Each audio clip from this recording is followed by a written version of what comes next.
Então, muito boa tarde a todos, dos dois lados da vida. Que bom que nós estamos aqui juntos, iniciando mais um ano de atividades do GESEB.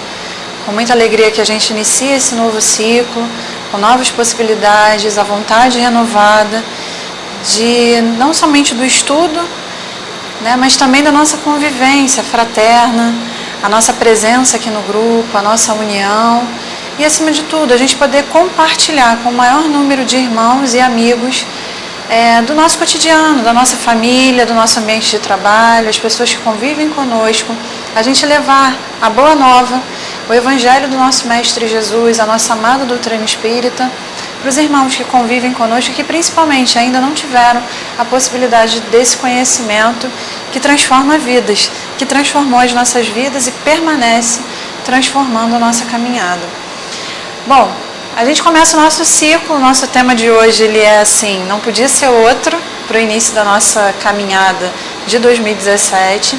A gente vai falar hoje sobre a vida espiritual e vamos compartilhar alguns conhecimentos, alguns estudos e vamos trazer uma comunicação assim muito interessante que nós encontramos na Revista Espírita de 1867.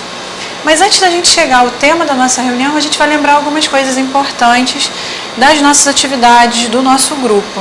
A primeira delas, a gente não pode esquecer qual é a pedagogia que nós utilizamos aqui na nossa casa, no nosso grupo. Então nós utilizamos a pedagogia do nosso irmão amado Eurípides Barçanufo, né, o nosso orientador, o nosso mentor espiritual, que é a pedagogia da evangelização de espíritos. Ou seja, gente, o passe é muito importante.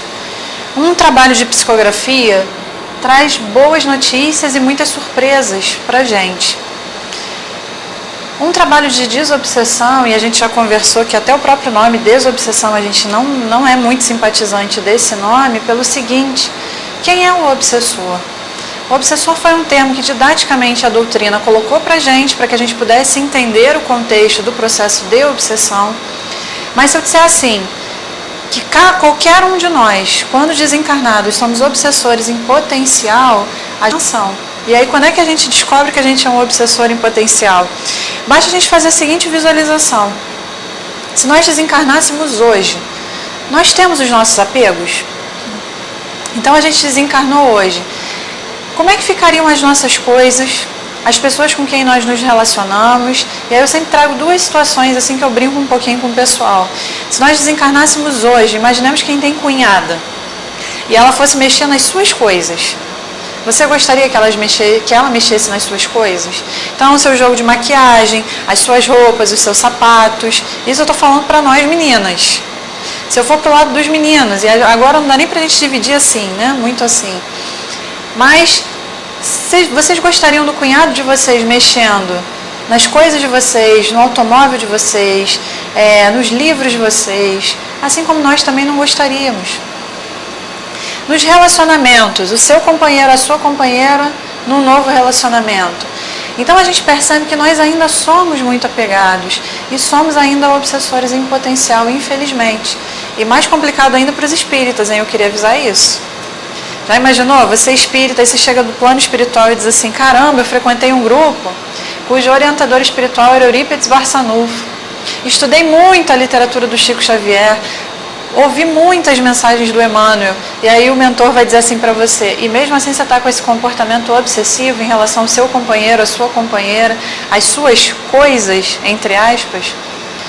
Então é um termo que a gente não gostaria que fosse usado para a gente, e a gente também não gosta de utilizar para os irmãos. Então quem é o obsessor?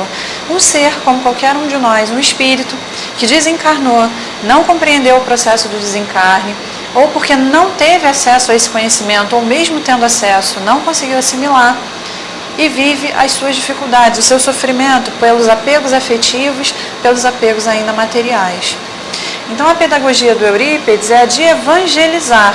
Não basta uma desobsessão, não basta um passe fundamental, não basta uma atividade de psicografia. Eu preciso querer entender como as coisas se processam. Esses dias, lá em casa, eu tenho um sobrinho de 4 anos. Vocês sabem do meu sobrinho, o Vitor. E aí, esses dias, ele estava numa conversa com a minha mãe, a avó dele, E aí ele diz assim, do nada ele diz para minha mãe, ele pergunta para minha mãe, ele está naquela fase que vai pegar a gente assim de surpresa, de repente ele faz uma pergunta, ele perguntou assim, vovó, tava um dia assim, esse dia carioca, esse verão carioca que faz um calor de 40 graus o dia inteiro e no final da tarde, aquela chuvarada. E aí o tempo começou a se fechar e começou a acontecer alguns relâmpagos, alguns raios, alguns trovões. E aí ele pergunta assim para minha mãe, vovó, por que da chuva? O que é esse trovão? O que são os raios? Por que isso acontece? 4 anos. E aí a minha mãe responde para ele, isso daí faz parte da lei da natureza, faz parte da lei divina, faz parte de Deus. Deus é que determina que essas coisas aconteçam. Aí eu senti que minha mãe foi por um caminho perigoso quando respondeu assim, né? Estava pedindo umas perguntas complicadas. E aí ele pergunta assim, mas vovó, eu pensei que ele ia perguntar quem é Deus, ou o que é Deus. Mas ele pergunta como se ele já soubesse. E aí ele pergunta assim, e é óbvio que sabe, né? Ele é um espírito recém-reencarnado que traz isso de bagagem. E aí ele pergunta assim para minha mãe, vovó, e onde está Deus? Aí pegou minha mãe de surpresa. E agora, o que eu falo para essa criança de 4 anos de idade? Minha mãe, rapidamente, naquele ato de reflexo, praticamente, o que ela responde? Como ele estava olhando para o céu, atento à mudança do clima, ela responde da seguinte forma, Deus está aí no céu que você está vendo. E aí ele responde para ela da seguinte forma, vovó, então eu quero ir para o céu para ficar com Deus. Olha a convicção desse espírito recém-reencarnado, que eu achei que ele primeiro ia perguntar o que é Deus ou quem é Deus, ele não faz essa pergunta, qual é a pergunta que ele faz? Vovó, onde é que está Deus? A minha mãe responde e ele imediatamente diz assim, eu quero ir para o céu para ficar com Deus. Ou seja, ele já traz essa bagagem, e aí a gente precisa compartilhar com esses espíritos o conhecimento que a gente está adquirindo. E assim somos nós. Então, quando a gente fala em evangelização de espíritos, não é apenas da criança pequena, mas de qualquer espírito necessitado de esclarecimento. E todos nós somos espíritos necessitados de esclarecimento. Desde a criança de 4 anos que pergunta onde está Deus, até o adulto de 30, 40, 50 anos que faz a mesma pergunta. O mundo lá fora faz essa pergunta. Não tem a convicção que nós estamos desenvolvendo aqui.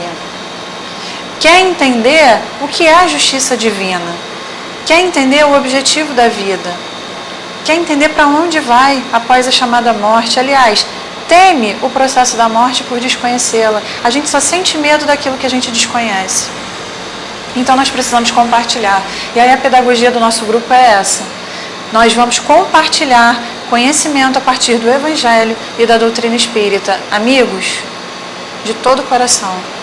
É isso que transforma, não tem outro caminho.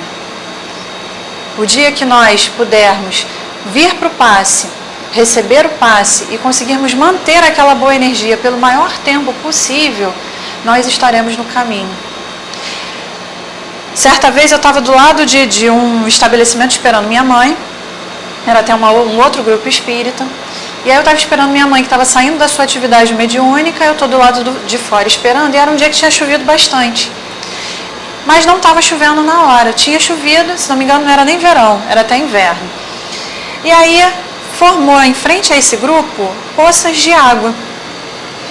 E aí eu reparei que tinha um menininho, uma criança que esperava sua mãe do lado de fora. Eu nunca mais esqueci essa cena, porque serviu para mim de analogia para que a gente possa entender a importância de um passe com conhecimento e de um passe sem conhecimento. A importância da gente procurar o esclarecimento num grupo espírita ou qualquer grupo religioso, em detrimento de buscarmos apenas o lado fenomênico, a luz de cor diferente, a atividade, o passe, a mecânica do passe, o que o espírito desencarnado vem dizer numa reunião mediúnica. Então foi a seguinte visualização que eu tive. O menino estava do lado de fora, esperando provavelmente a sua mãe ou o seu responsável que ainda ia sair do grupo espírita. E eu estou dentro do carro vendo a cena. E na frente, na saída do grupo espírita, tinha uma enorme poça de água. Eu comecei a reparar, eu não sei qual é a atração que toda criança tem, e nós, quando crianças, tínhamos a mesma atração, que pode estar frio, pode estar calor, mas se a gente vê uma poça de água ou uma água, a gente é atraído por ela. E no caso a água estava suja. Então eu observava o menino assim, ele estava com um tênis, desses tênis de tecido, tipo All Star, e aí ele fazia assim, ele pisava na poça, espirrava água para tudo quanto é lado. Imagina, o seu tênis já estava completamente molhado, a sua roupa já estava completamente molhada, e ele olhava para a porta da casa espírita para ver se a mãe estava vendo, como tipo assim, eu vou fazer isso aqui antes que minha mãe veja. Aí ele pulava na poça, saía correndo e olhava para saber se a mãe estava vindo. Na hora me veio a seguinte analogia em relação à nossa frequência num grupo espírita. Muitas vezes nós chegamos ao grupo, buscamos o passe, não buscamos o esclarecimento. Aí eu recebo o passe e quando termina eu digo assim, nossa, eu estou agora leve, estou me sentindo uma outra pessoa. Bastou eu sair do grupo espírita, uma contrariedade qualquer faz com que eu esqueça completamente a sintonia com a espiritualidade superior que eu acabei de ter, com a qual eu acabei de ter contato. E aí é como se eu, limpinho, com o meu tênis de tecido, a minha roupa cuidada pela minha mãe, saísse de casa todo arrumado, lindo, cheiroso, e na primeira poça de lama que eu encontro, que eu vejo pelo caminho, eu me jogo e coloco tudo aquilo, toda aquela organização materna para fora. Eu jogo fora, eu sujo a roupa, eu sujo o tênis.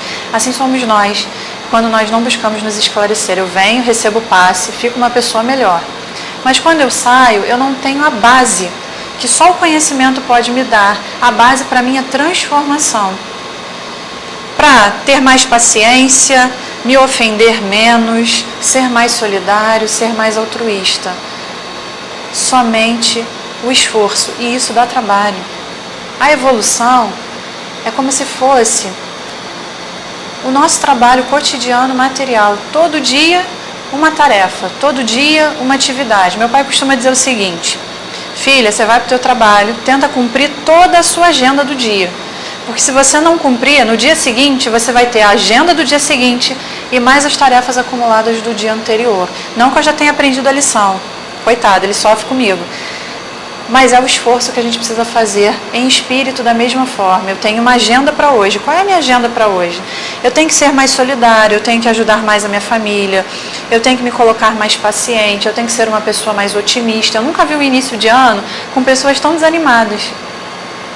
Nós andamos desanimados. Em especial, vou pegar nosso exemplo aqui de Rio de Janeiro. Eu nunca vi pessoas tão desesperadas em pleno janeiro. E por um único motivo, que é importante para a vida material que nós temos. As pessoas não têm dinheiro. E estão entrando em parafuso. E estão se desesperando.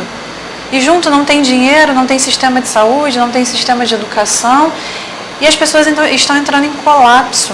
E eu não posso entrar, nós não podemos entrar na mesma sintonia. Eu não posso ser mais um dificultante. Chega alguém para reclamar. Eu estou vivendo a mesma situação, eu sei que está tudo difícil para todo mundo. Mas se eu entro na sintonia da reclamação, se eu não levo uma palavra de ânimo, uma palavra de conhecimento, de esclarecimento, eu sou mais um na multidão, como diz a música, divulgando o lado ruim e negativo da vida. Ou seja, contribuindo para o aumento do desespero de um irmão que está do meu lado. Eu posso estar sentindo a mesma dor. Pode ser até que a minha dor seja muitas vezes maior. Mas eu não posso ser mais um dificultante na caminhada do próximo. A minha dor é minha. A dor do outro, se eu puder amenizar com uma palavra, um sorriso, que eu possa fazer, ainda que eu esteja também vivenciando um momento de dificuldade. Isso, gente, essa convicção, só o esclarecimento.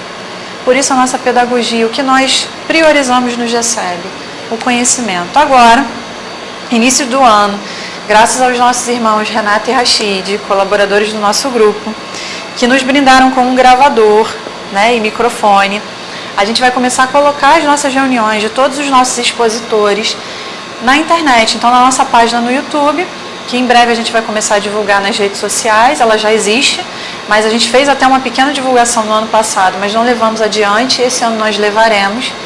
Então, todas as nossas reuniões estarão na nossa página no YouTube e nós divulgaremos nas nossas páginas e também no grupo do GESEB, no Facebook. Qual é o nosso intuito? Levar o estudo ao maior número de corações possível. Nós temos inúmeros amigos de todos os cantos do Brasil que não têm a possibilidade de vir fisicamente ao GESEB, mas que de onde eles estiverem, nós estaremos pertinho e sentiremos a presença deles também conosco. porque são igualmente integrantes do nosso grupo. Para a espiritualidade não existem barreiras, não existem fronteiras. E se nós temos a possibilidade, através da tecnologia, de levarmos isso adiante, nós assim faremos. Não deixaremos passar essa oportunidade.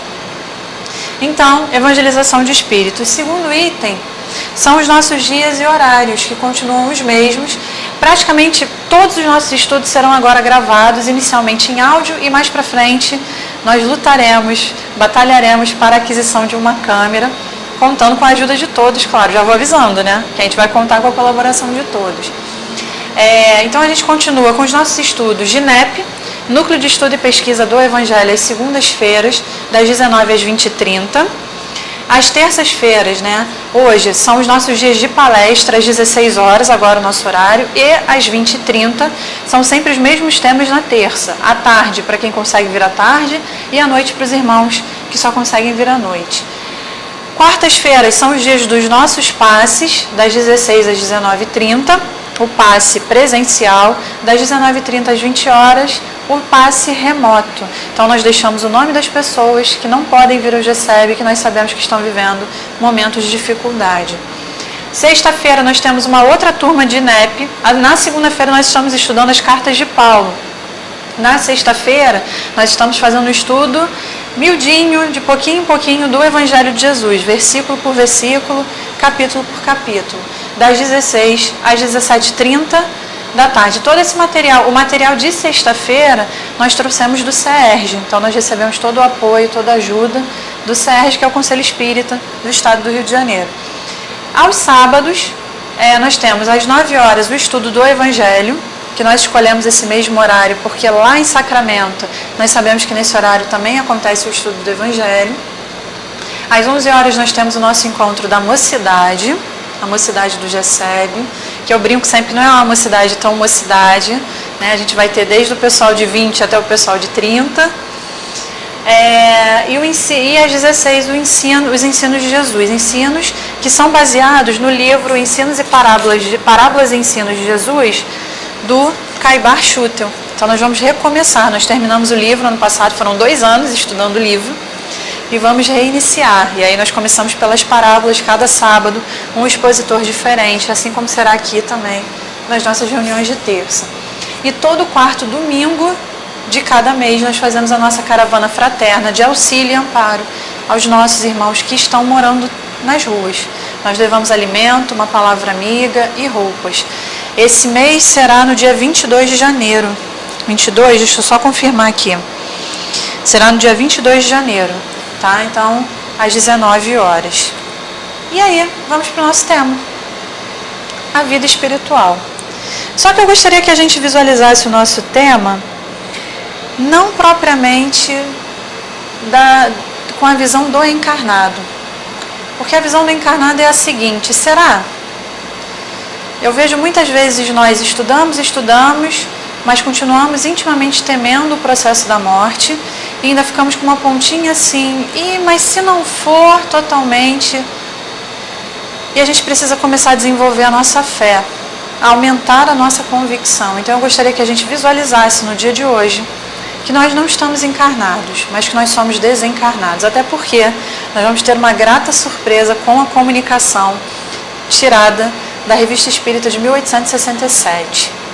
Mas para a gente começar o estudo sobre a vida espiritual, eu trouxe uma parábola. A gente trouxe uma parábola para que a gente possa estudar. A gente não vai aprofundar tanto a parábola, porque isso faz parte do nosso estudo de sábado, mas a gente vai falar um pouquinho dela, que é a parábola do rico e do Lázaro. Aqui estou, feliz por saudar-vos. Perdão, eu troquei. Deixa eu só abrir aqui equivocadamente. Parábola do rico e do Lázaro. Ora, havia um homem rico e vestia-se de púrpura e de linho finíssimo, e vivia todos os dias regalada e esplendidamente. Havia também um certo mendigo chamado Lázaro, que jazia cheio de chagas à porta daquele, e desejava alimentar-se com as migalhas que caíam da mesa do rico, e os próprios cães vinham lamber-lhe as chagas. E aconteceu que o mendigo morreu, e foi levado pelos anjos para o seio de Abraão. E morreu também o rico, e foi sepultado. E no inferno ergueu os olhos, estando em tormentos, e viu ao longe Abraão e Lázaro no seu seio.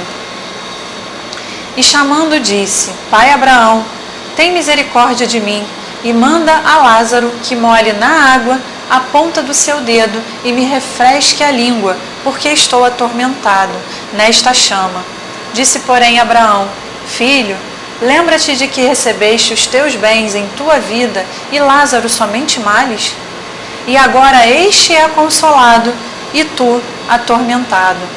E além disso, está posto um grande abismo entre nós e vós, de sorte que os que quisessem passar daqui para vós não poderiam, nem tampouco os de lá passar para cá.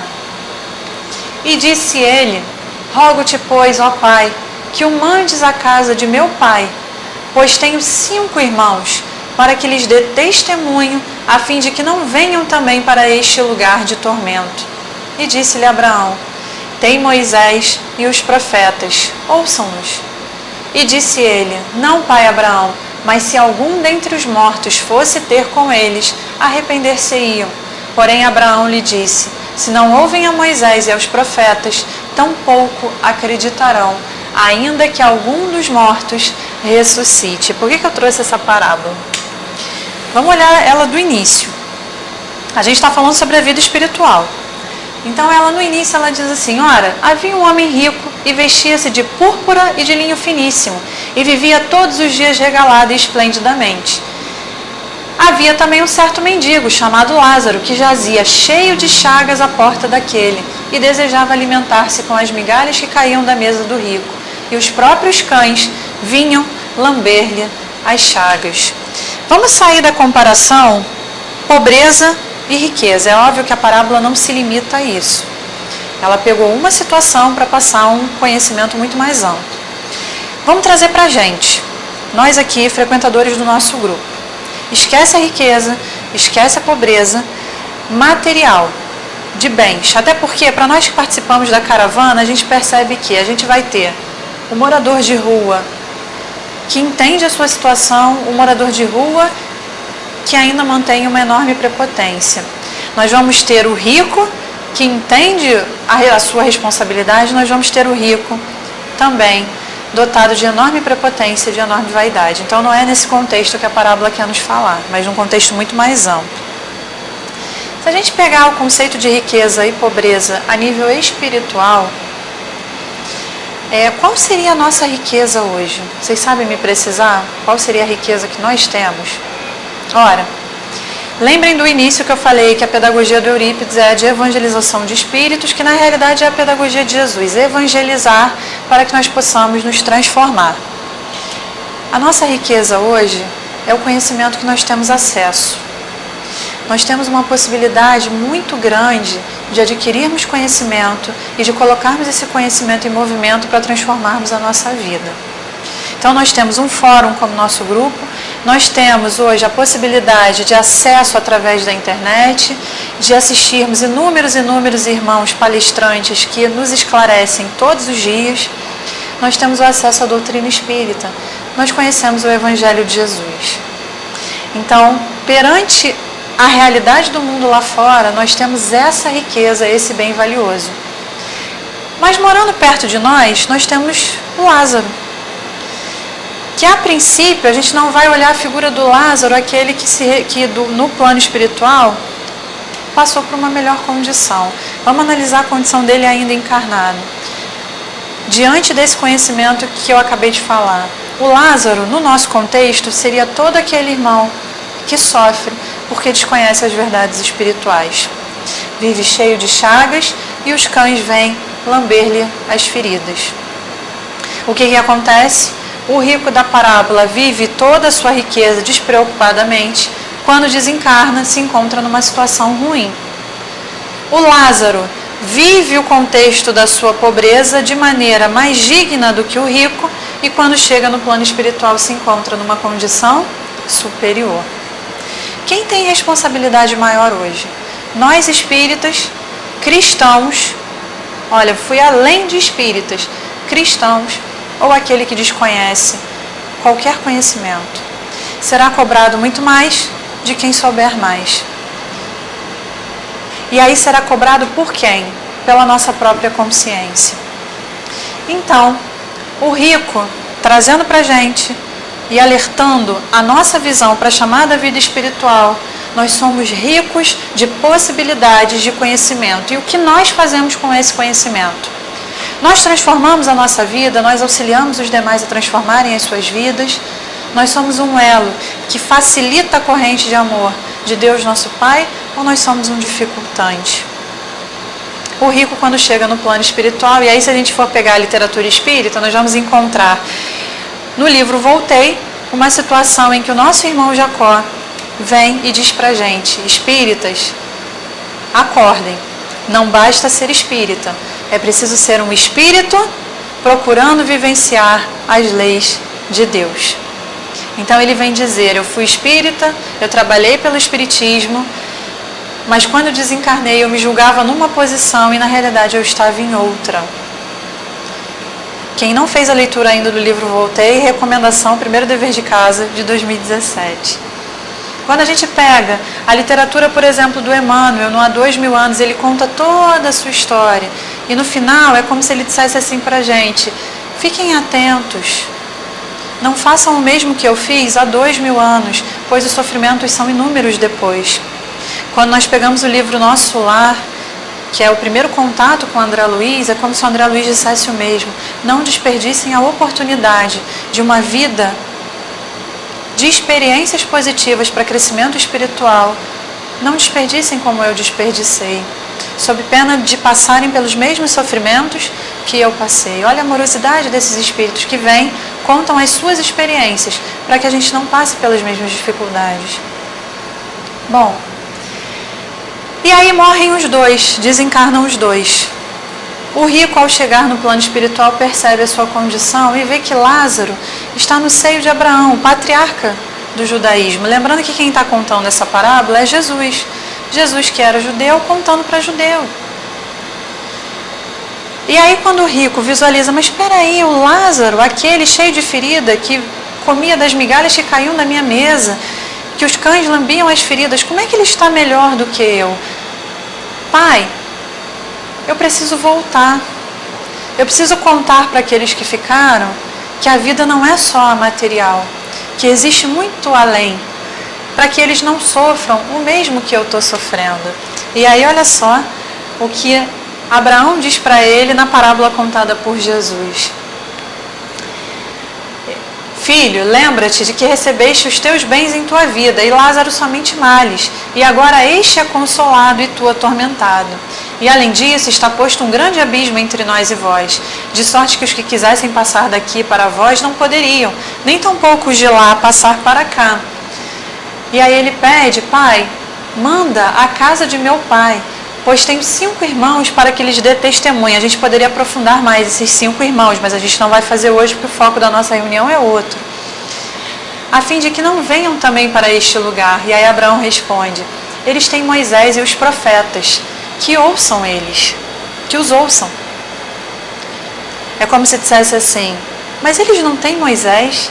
Eles não estão com dificuldade de entender as leis mosaicas. Como é que eles vão entender coisas ainda mais complexas, a vida espiritual? Está difícil de entender o honrar pai e mãe, o não matarás, o não cobiçarás. Como é que eles vão entender o mais profundo? E além de Moisés, eles têm todos os profetas. Então que atentem. Vamos trazer para os nossos dias atuais. Eu vejo muita gente ligada na questão da psicografia. Eu quero receber mensagem, eu quero receber mensagem. E a gente até entende. Quando nós perdemos um familiar, perdemos, né? Quando um familiar que nós amamos desencarna, o sofrimento é muito grande, a saudade é imensa. E nós queremos notícias. Mas muitas vezes nós nos fixamos nisso, apenas na notícia do como ele está, como é que é o plano espiritual. E esquecemos que ao longo da nossa história, nós tivemos Moisés, os profetas e, acima de todos, nós tivemos Jesus. Nós ainda temos muito do comportamento Tomé. Eu preciso ver para crer. Eu preciso tocar. E é muito interessante que a mensagem que a gente vai ler já que eu estou aguçando a curiosidade de vocês, ela vai falar sobre isso. nós precisamos tocar, nós precisamos ver. E aí, pegando no nosso caso na doutrina espírita, quais são as inúmeras psicografias que o Chico Xavier nos deixou, não de familiares específicos, mas a obra do André Luiz vem nos trazer notícias do plano espiritual e a gente não ouve, a gente não entende, a gente duvida. Infelizmente, a grande maioria, mas será? As obras do Emmanuel, o Evangelho do Cristo. E olha, eu imagino Jesus contando essa parábola, em que ele atribui a Abraão. Ele coloca Abraão como personagem na parábola. Eu imagino Jesus. Eles não ouvem Moisés, não ouvem os profetas e não vão nem me ouvir. 2000 anos depois, com um Consolador prometido, vigorando, ainda vai ser difícil. Não, pai Abraão, mas se algum dentre os mortos fosse ter com eles, arrepender-se-iam. Porém Abraão lhe disse, se não ouvem a Moisés e aos profetas, tampouco acreditarão, ainda que algum dos mortos ressuscite. Inúmeros irmãos recebem e já receberam psicografias de seus familiares que desencarnaram e até hoje vivem na incredulidade. Quando passou recentemente o documentário sobre as cartas do Chico, quantas famílias nós vimos que mesmo com as mensagens dos seus familiares ainda viviam um ambiente de... Não, ele falou coisas ali muito pessoais que ninguém sabia, mas não tem mais, gente. E olha que no nosso caso, Abraão, né, o Abraão da parábola, permitiu que eles viessem dar notícias. E eu percebo que hoje nós entramos num outro momento da doutrina espírita, do espiritismo. A gente está saindo da fenomenologia, estamos redescobrindo toda a obra do Chico Xavier e o Evangelho de Jesus, nosso Mestre. Porque a pedagogia, ela é comum, nos evangelizarmos, para que nós possamos entender a verdadeira vida, que é uma só, que é a vida espiritual. E aí, para a gente complementar o nosso estudo de hoje, vem a mensagem tão falada da Revista Espírita, de 1867. Vou contar para vocês o contexto. Essa mensagem é de janeiro de 1867 e é de um espírito que participava das reuniões da sociedade parisiense. Ele era francês, mas morou muitos anos no Brasil e quando ele morou no Brasil, foi aqui no Brasil que ele tomou conhecimento da doutrina espírita. Retorna à França e passa a ser integrante da sociedade. Num determinado momento ele desencarna cedo, aos 57 anos de idade, vítima de uma apoplexia, na época se chamava apoplexia, mas hoje a gente conhece como AVC. Ele desencarna no dia 2 de dezembro de 1866 e no dia 7 de dezembro de 1866 ele traz a primeira comunicação. Como é que é essa primeira comunicação dele? É contando o que ele viu do outro lado e como ele está. E em janeiro, ele traz então essa mensagem que eu vou ler para vocês e que serve de um alerta e de uma verdadeira orientação. Na primeira mensagem que ele manda, 5 dias após o seu desencarne, Kardec coloca uma nota em que ele diz o seguinte: visto a rapidez da comunicação após o desencarne desse espírito, que eu só vou revelar no final, o nome dele, é possível percebermos que é um espírito de elevação moral, de elevação espiritual, dada a rapidez e a lucidez com que ele consegue se comunicar apenas 5 dias após o seu desencarne. Então diz assim a mensagem, eu gostaria que a gente ouvisse de todo o coração, por isso ela ficou para o final. Porque ela é uma mensagem para que a gente possa entrar o ano de 2017, para que a gente pare de perder tempo. Vocês viram que hoje eu estou terrível, né? Para que a gente deixe de perder tempo, que a gente organize o nosso tempo e que possamos dar prioridade à nossa evolução espiritual. Não estamos aqui apenas para trabalhar, ganhar dinheiro, adquirir coisas e dormir. Nos relacionarmos humanamente com as pessoas. Nós estamos aqui para evoluirmos espiritualmente e para ajudarmos o outro na sua evolução. Certa vez o Chico disse o seguinte: que a evolução é um mistério entre Deus, que a maternidade era um mistério entre Deus e a mulher. Aí eu tomei a liberdade de trazer para o nosso tema e alterar um pouquinho a frase do Chico. A evolução é um segredo entre Deus e cada individualidade.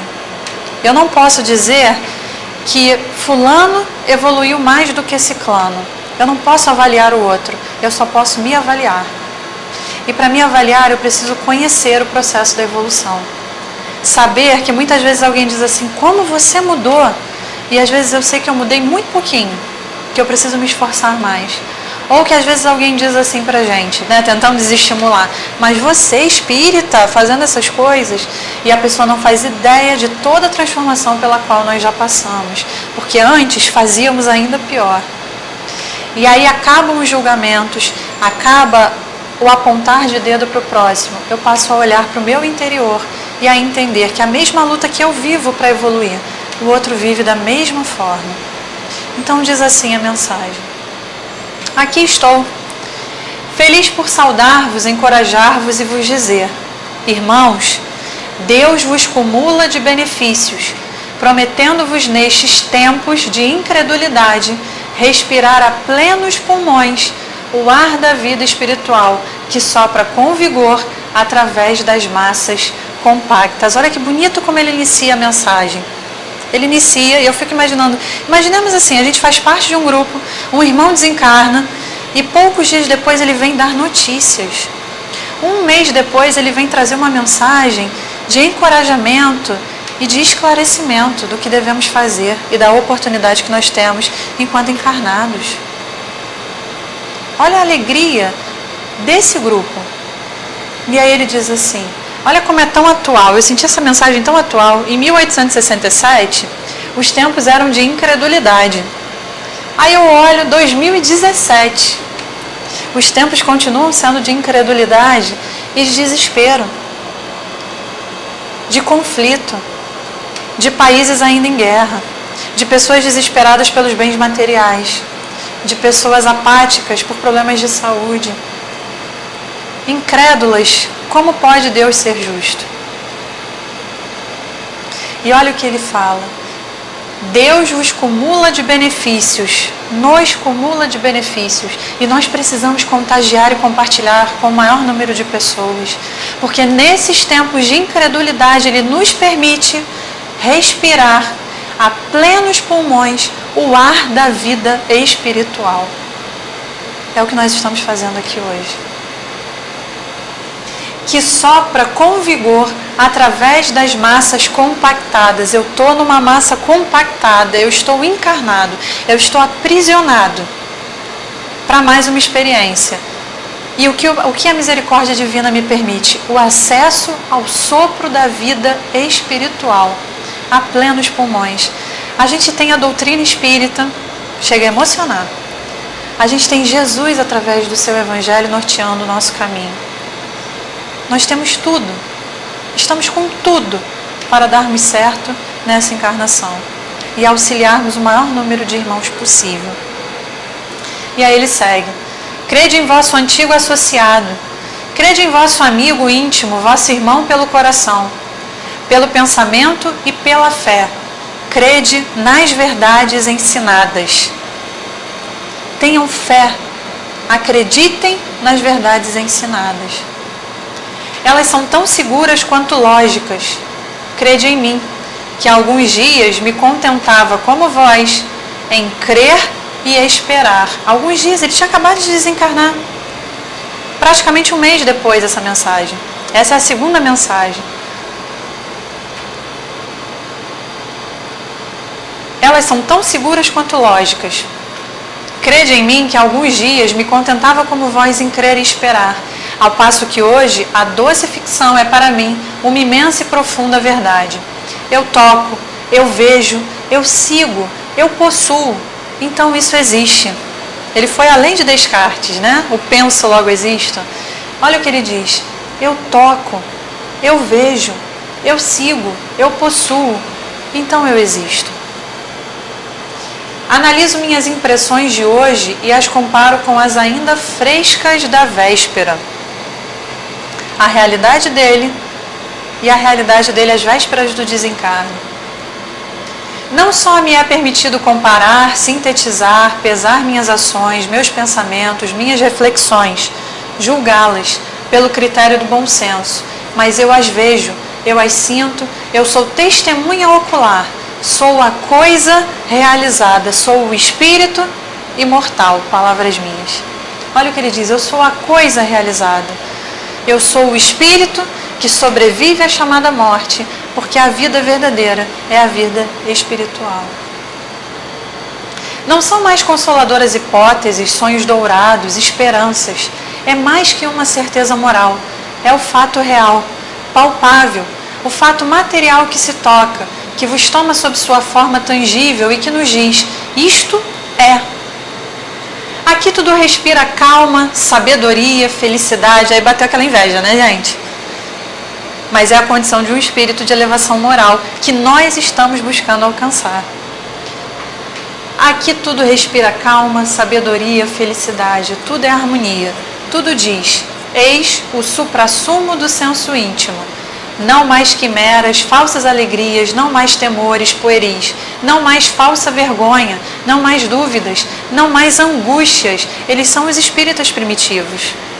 Não mais dúvidas, não mais angústias, não mais perjúrios. Nada desse cortejo vil de fabulosas dores. Eu saio da massa compactada. De erros grosseiros, como se vê diariamente na terra. Aqui somos penetrados de uma quietude inefável. Admiramos, oramos, adoramos, rendemos ações de graças ao sublime autor de tantos benefícios.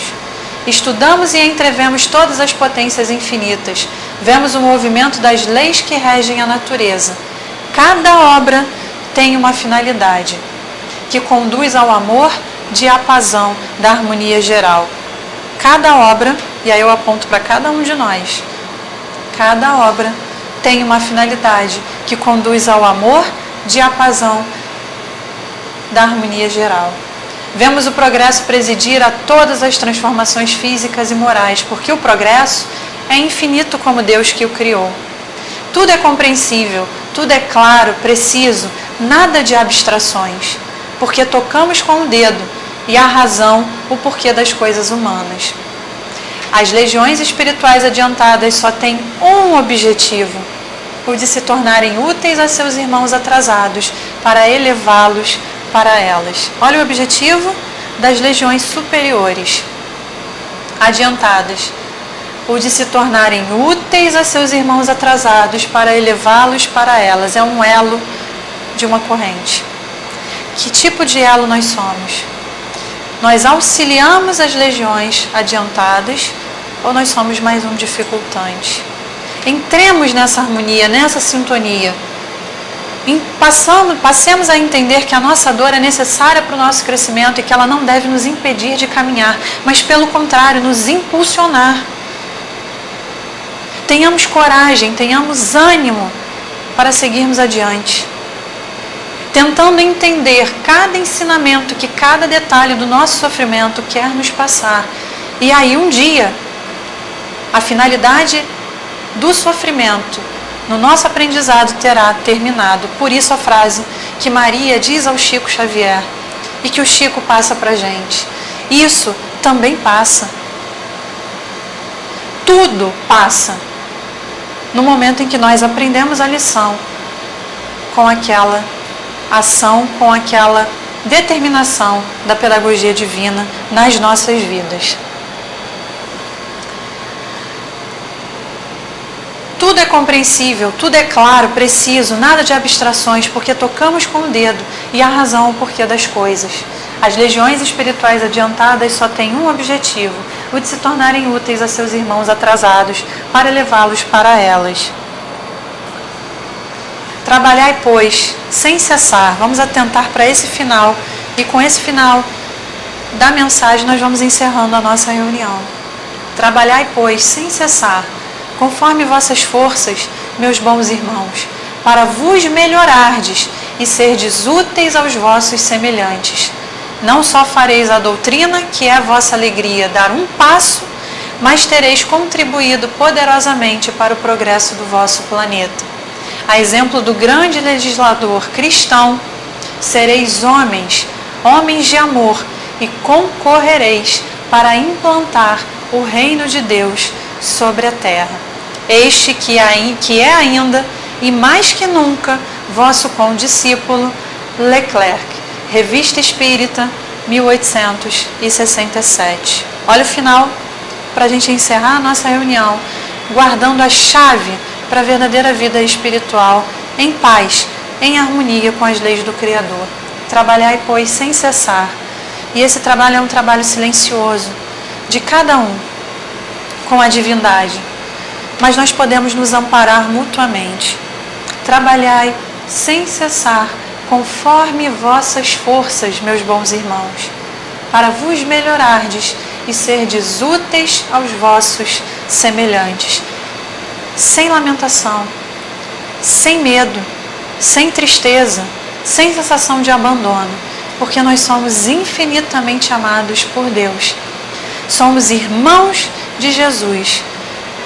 E Jesus, além de nos considerar seus irmãos, nos considerou seus amigos, pois é como ele diz no Evangelho, segundo João: eu vos considero meus amigos, pois tudo que aprendi de meu Pai, eu compartilhei com vocês. Eu fiz que cada um soubesse e tivesse acesso. Temos uma legião de irmãos e amigos que trabalham por nós incessantemente.